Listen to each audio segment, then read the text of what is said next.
Hey guys, Vandamnator here, and welcome to the Doom Chronicles, where I will be going through all the known entries in the Doom franchise, starting with the mother of all FPS shooters. That's redundant. The mother of all FPSs, the badass father of all FPSs, more like Doom. The first Doom. Doom number 1. So, this won't be like ordinary playthroughs, because I don't know if you noticed, but the first Doom doesn't have much story. There's no cutscenes, there's no NPCs to talk to, there's no audio logs. Not yet, anyway. So, we're just gonna be sitting here, you and me, talking about stuff. Today is the 25th of May. It is 4:27 a.m. local time. And, yeah, I'm just sitting here in the darkness, playing Doom on the PS4. Really, I would really like to thank id Software for bringing these classics to the PS4 and other consoles, because otherwise I wouldn't have played any of them. And now here we are. Yeah, I was no, original old school PC gamer. I was born in '99, right on the end of '99. So yeah, I didn't get much time to familiarize myself with PC gaming and all of that. By the time I discovered gaming, it was 2011, 2010, something like that. And I discovered the Xbox 360 through my cousin. Well, actually, my cousin's son. It's a bit of a long story, but anyway, my cousin's son is only 2 years younger than me, and he was playing Call of Duty Black Ops with his uncle, who was my cousin.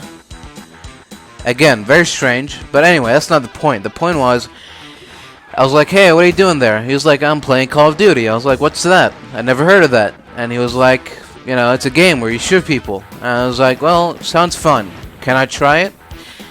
And he slowly taught me how to play video games. Fast forward a couple of years later, 2013, and I managed to convince my dad to buy me an Xbox 360. I buy both Modern Warfare 2 and Black Ops 1. Play the hell out of them. I remember also pre-ordering both Black Ops 2 and, you're not gonna believe this, Call of Duty Ghosts. Yes, not only was I an Xbox 360 kid, I was also a Call of Duty 12-year-old, and I also pre-ordered Call of Duty Ghosts. That's a mistake that I will not ever forget. Anyway, I don't know what I'm doing. I'm talking, so I'm not really focusing on playing the level. I found 2 secrets already. Can't remember where the third secret was, though. I already went in there. I already came from there. I think that maybe the secret is somewhere around here. Not really sure. Well, you know what? Doesn't matter.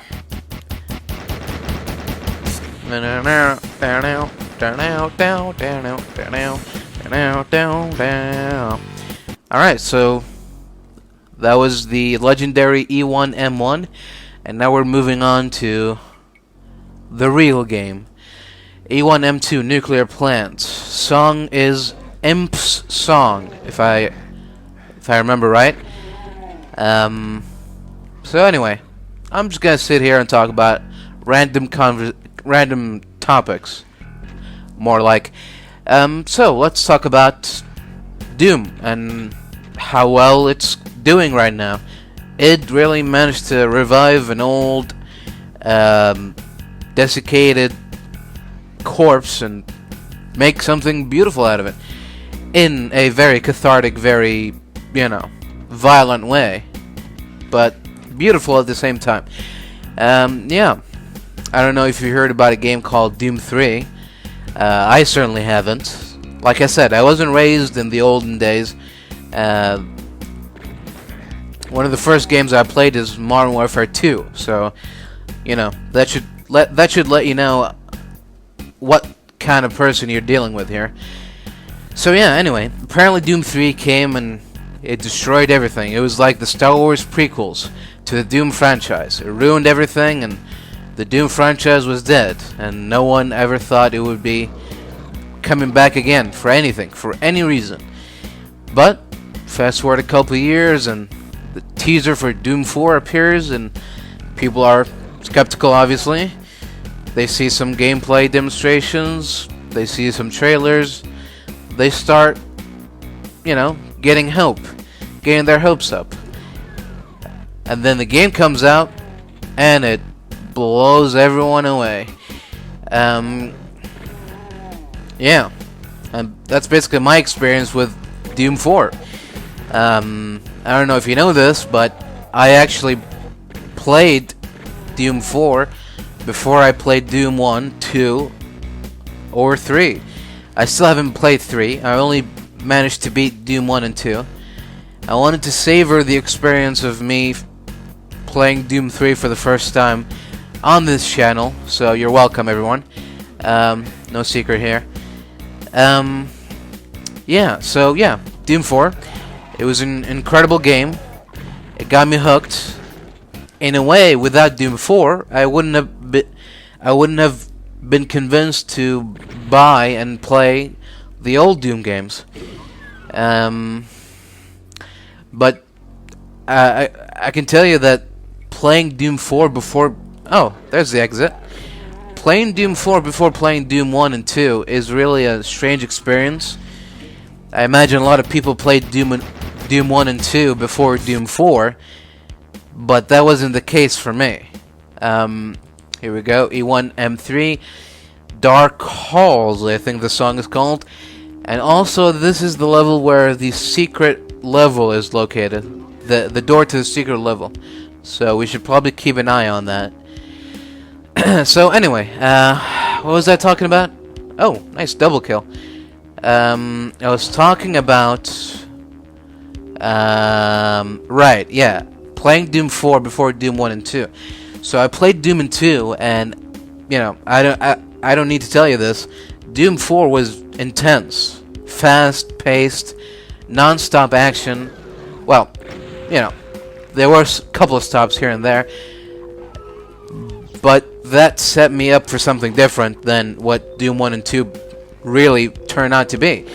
I was expecting more of the fast-paced, intense, non-stop action, just a little bit more difficult because, it's an old game. So, it's more relentless, it's more ruthless, it's more difficult. But no, Doom 1 and 2 are actually relaxing. They're like Minecraft compared to Doom 4. Doom 4 is like... It's like God of War compared to Minecraft. This is like relaxing. Whenever I want to relax, kick back and enjoy a nice, beautiful sunset, I would, play Doom 1 or Doom 2, whichever one I was feeling like at the moment, and I would play it, and it would be so fun, so relaxing. Much different experience than Doom 4. Doom 4, doesn't matter if you're listening to like a podcast, listening to a song. Yeah, this strange window, I've never been able to understand what's going on here. If someone knows what's going on here, please let me know in the comments. So anyway, what was I talking about again? I forgot again. I was talking about Doom 1 and 2. And, well, anyway, it doesn't matter now. The fact of the matter is... Oh, right. So, I was saying that even if you're trying to relax, if you're not really paying much attention, you have a podcast you're listening to, you have to keep paying attention when you're playing Doom 4. Because the non-stop action is always there, It doesn't matter if you try to block it out, if you mute the sounds, in the music, you're still, on adrenaline mode. You're still on kill or be killed mode. And in some ways that's a negative. Oh boy. And in some ways that's a positive. Again, if you remember my Doom 4 playthrough, there was a moment after one of the many intense encounters in Doom 4, I remember reaching for my drink and I noticed my hands were still shaking, like I've just been, like I just came out of the trenches in World War II. Maybe not that extreme, but you know what I'm talking about. There was like a strange feeling, like I was actually in hell fighting demons. And again, that's good and also bad. Anyway, I don't know what my point is really. I'm just saying that while Doom 4's change is good, what Doom 4's change does to Doom 1 and 2 is slightly bad. Kind of, because again, it prepares you for something different. Unless you played Doom 1 and 2 before Doom 4. But again, you probably would be, expecting Doom 1 again. But instead you find this like mix between Quake and maybe like Halo or what's that game? Painkiller?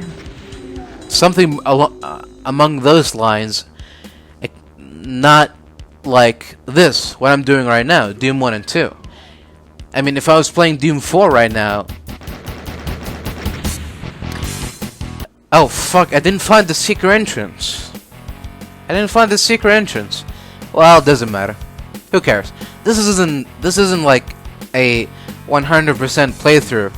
I'm just going through the levels, having some fun, shooting some demons, listening to some sweet tunes, and talking to you guys. This is my favorite. Kitchen Ace and Taken Names. It's a pretty good track. Probably the best track of E1, if I say so myself. I'm sure a lot of people will agree. I still haven't found a chain gun. That's not good. Well, anyway, we're moving on to E1 M4.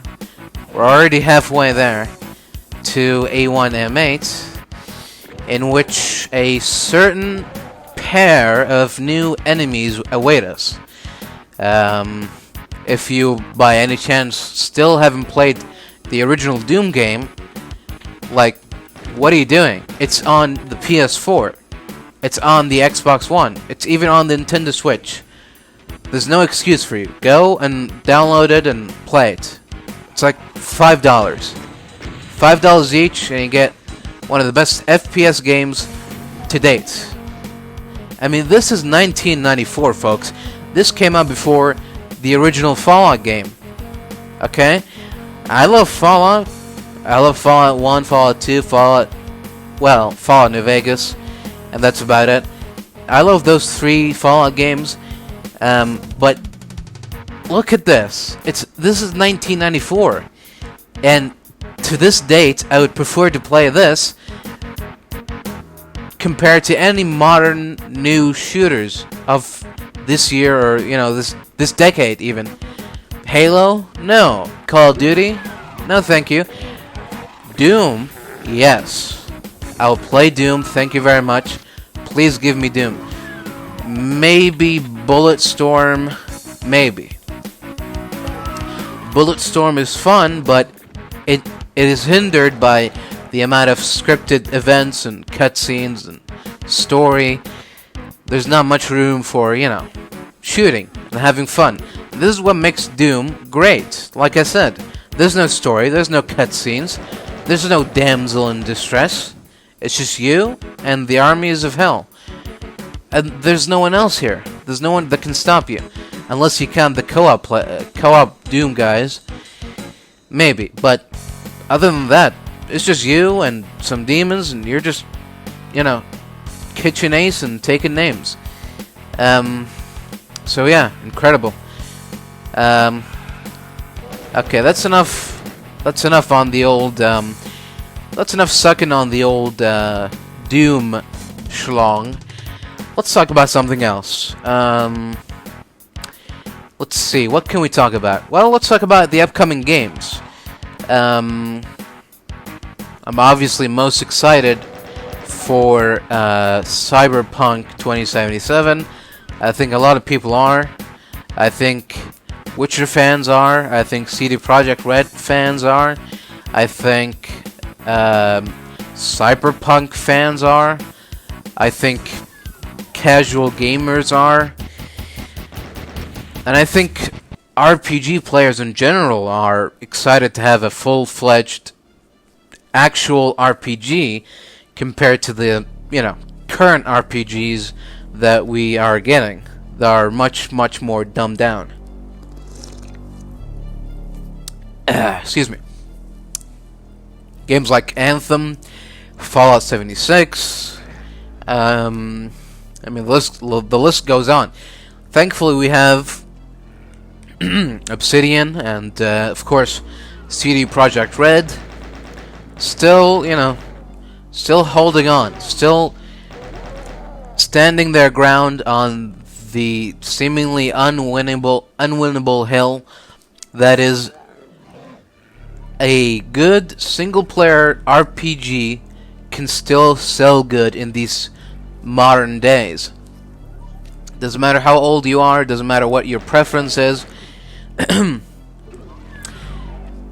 an RPG has a story that grips you to your emotional cores and your psychological cores and your, philosophical cores. It doesn't matter how boring the game is, the story and the choices you make and the consequences of these choices are what makes a great RPG. And that is something that, unfortunately, developers like Bethesda and, unfortunately, as much of a BioWare fanboy I am, BioWare nowadays seem to really almost forget what makes an RPG an RPG. You have Mass Effect Andromeda and Anthem, and you have Fallout 76, Fallout 4, even Fallout 3, but some people argue with me on there. Fine, but Fallout 4 is not an RPG. This is something that I can discuss for a long, long time, and I have no problem discussing it. I will discuss it as much as it takes to discuss. Fallout 4 is not an RPG. It is not even a Fallout game. It is such a failure, a disappointment, a slap in the face of true-to-form Fallout players and honest-to-God RPG fans and players. I don't know what they were thinking, but again, it seems like there's a disconnect between game developers and game writers. And that is something that, that is something we can't have. Because, like I said, if you're making an RPG, you better make sure that the story is good. Gameplay comes next. It doesn't mean that it has to be the greatest. Obviously, as we progress further and further, you do have to make an effort. You can't get away with making isometric games or point-and-click games or, some sort of hidden card games, hidden object games. You have to make something that can actually be playable by the masses. But you do that by, like I said, having story.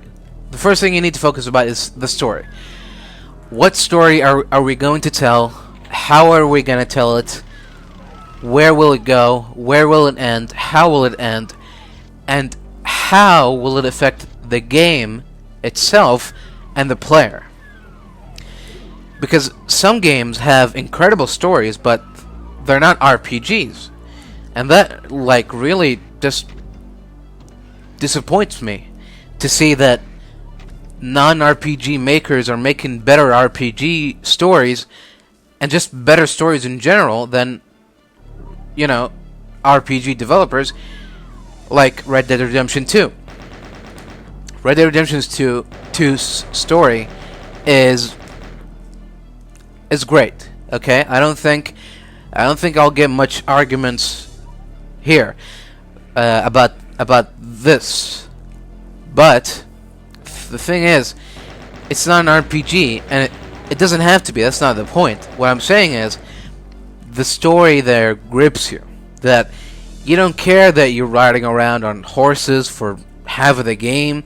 You don't care that you're doing tedious things like, lockpicking and talking to people. Even the non-story related camp encounters. I don't know what to call them. Basically, when you take your time off and talk to the camp, your gang. You talk to Dutch and Grimshaw, and at a later stage you can talk to Sean, Lenny, Hosea, John, Bill, and so on. Even Micah. Those things are not necessary to put in an open world game, but they did it. And again, that's the point I'm trying to say. The point is, I feel like, some of you might already some of you might have forgotten what I was talking about. So let me try to remind you of what the point was that I was trying to make. There are games out there that can be qualified as RPGs, even though they're not. And there are RPGs out there that can't be qualified as RPGs because of the lack of attention, the lack of care they put into their stories, the choices, the characters, the factions, anything that makes a good RPG. And that is really, that really disappoints me. Like I said, I mentioned The Outer Worlds, I mentioned Cyberpunk, or The Witcher 3, I guess. The Witcher 3 was something that just came out of nowhere. I didn't expect it to be good. Okay, I'm gonna be honest with you and tell you that I only bought the game because of all the controversy about its, more adult scenes. So I was like, hell yeah, I just finished playing Mass Effect 1, 2, and 3 so many times. I banged all the crew members. Same thing with Mass Effect Andromeda. I'm kinda, hanging dry here. I need something new. So I bought and downloaded The Witcher 3 Complete Edition. And I was like, you know what?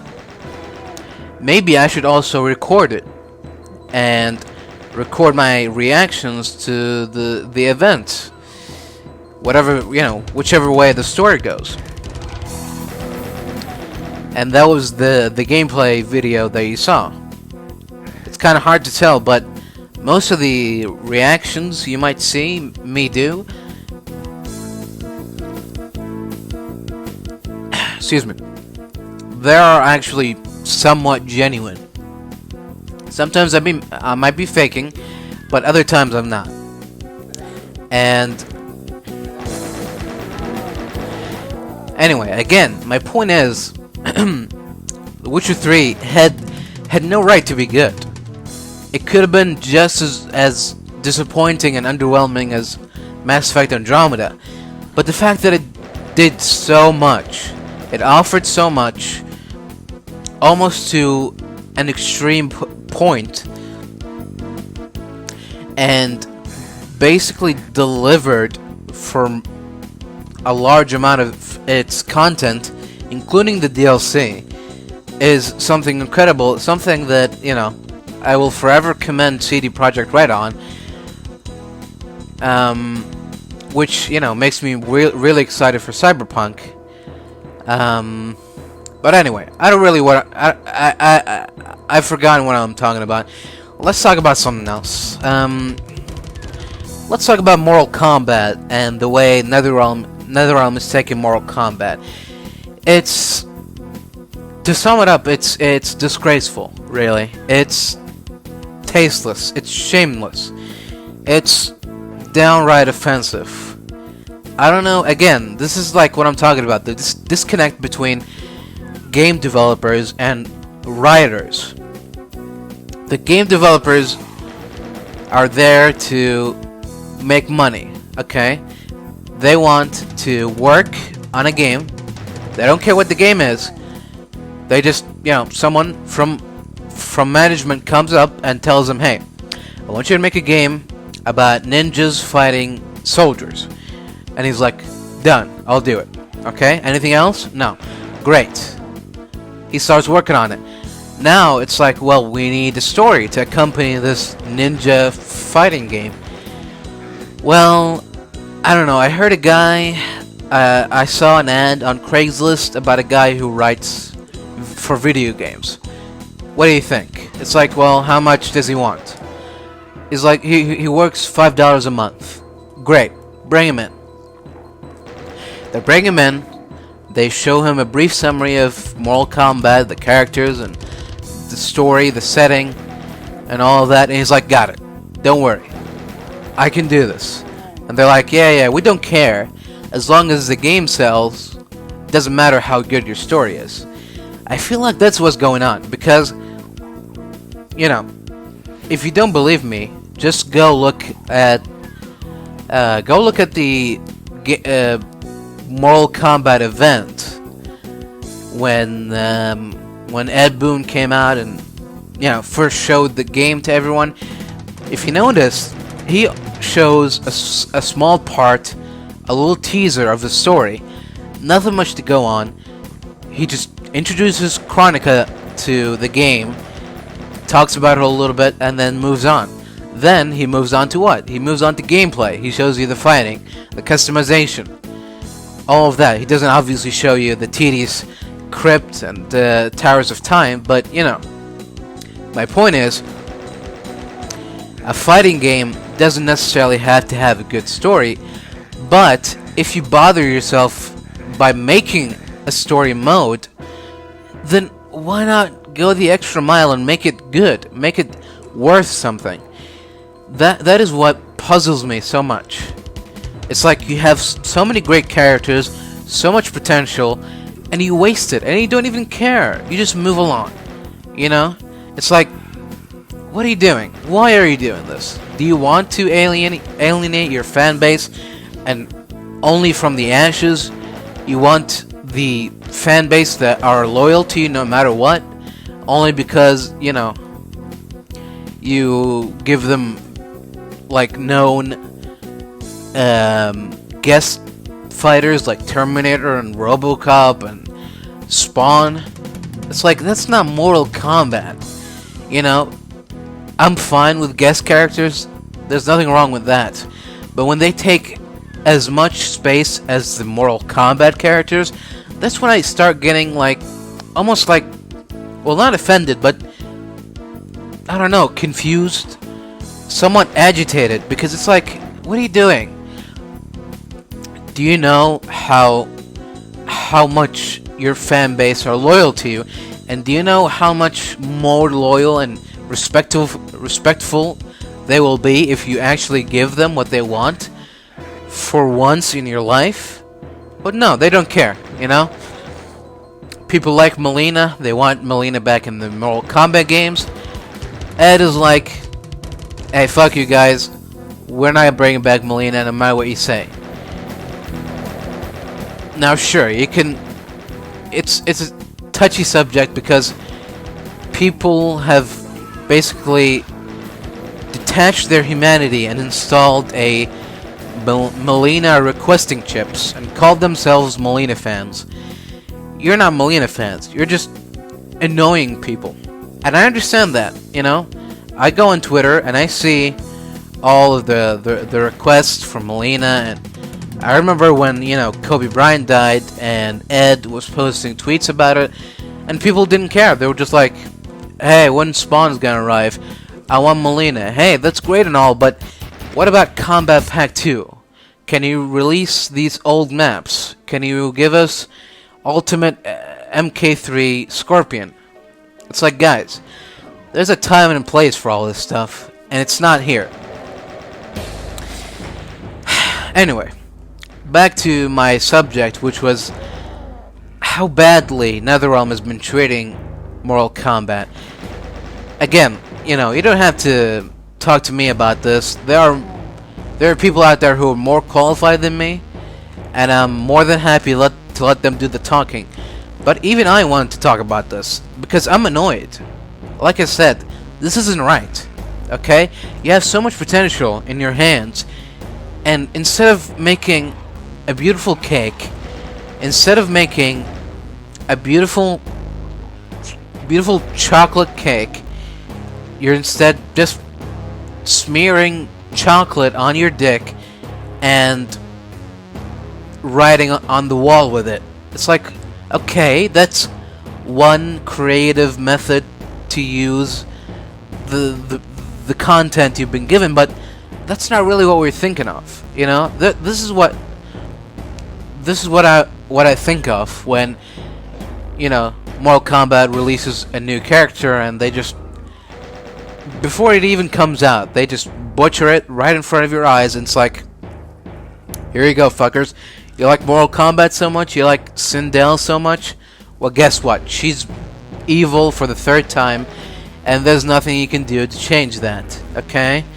Also, she killed her husband. Just because, who cares, right? It's just a game, right? Who cares, it doesn't matter. It's just a game. No one takes the story seriously, right? Here's Shiva. Shiva is, and always was, the protector of Sindel, right? Forget about, the other Shokans. No. She was the Shokan. She was the only female Shokan. She was getting disrespected by her male Shokan co-workers, but she rose up above all those prejudices and all those stereotypes, and she became her own independent Shokan that doesn't answer to no man. It's like, what? What are you doing? This is not moral. This is not like the race forums, the LGBTQ forums. This is no place for this. It's a game about fictional characters. It's a game about ninjas fighting cops.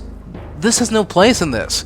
It's all fantasy. It's all made up. Why bring real world politics into this? Obviously, it's either because you don't care, or you like pissing off people, or you like getting credit for something that, wasn't even necessary. I just don't get it, I don't understand. If someone knows what the hell is going on with NetherRealm and their writing team, if anyone knows, just tell me, and I'll try to comprehend it, and I'll try to, live and let live and all that. But it's gonna be real difficult. Anyway, enough about that. It's just. Anyway, I don't want to agitate myself any further. Okay, I've already talked about Fallout 4, and now I'm talking about Mortal Kombat 11. I just can't take it anymore. Let's talk about something happy, something cheerful. Nope. I'm at a loss here. I don't know what to talk about, really. Let's talk about Doom. Well, what's there to talk about? I've already talked about Doom. Came out in 1994. It was created by id Software. It was released on the PC, obviously. Yeah. And it is considered by many to be, like I said in the beginning, the badass father of all FPS shooters. I said FPS shooters again. The badass father of FPSs. Of FPS games. So yeah, anyway. Let's focus about the level. This is level 7. This is E1M7 computer station. The track is called Demons on the Prey. It's a pretty ominous song. But again, this game is just so easy, so relaxing compared to Doom 4. I'm obviously playing on the easiest difficulty, but still, I feel like people would agree with me if I said something like, you know, Doom 1 and 2 are easy or simple compared to Doom 4. Anyway, that's just my opinion. I don't really, you know, I don't want to get into it, but there you go. Oh yeah, I remember this. We go over here. We find the button. Get out of here. Okay. We come back here again. Oh shit. Alright. There's the exit.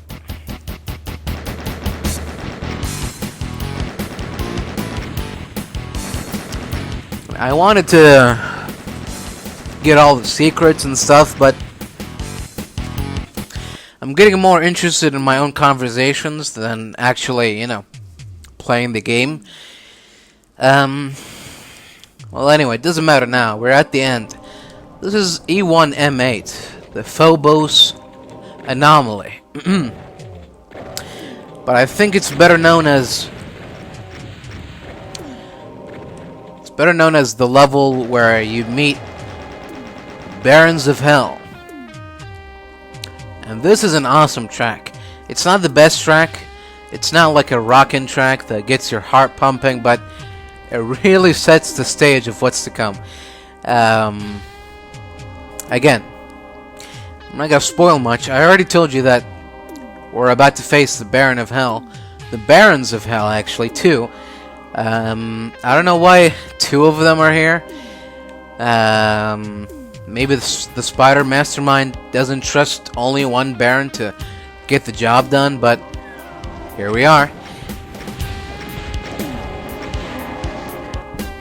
Wow, he went down pretty quick. Quicker than I remember. There we go.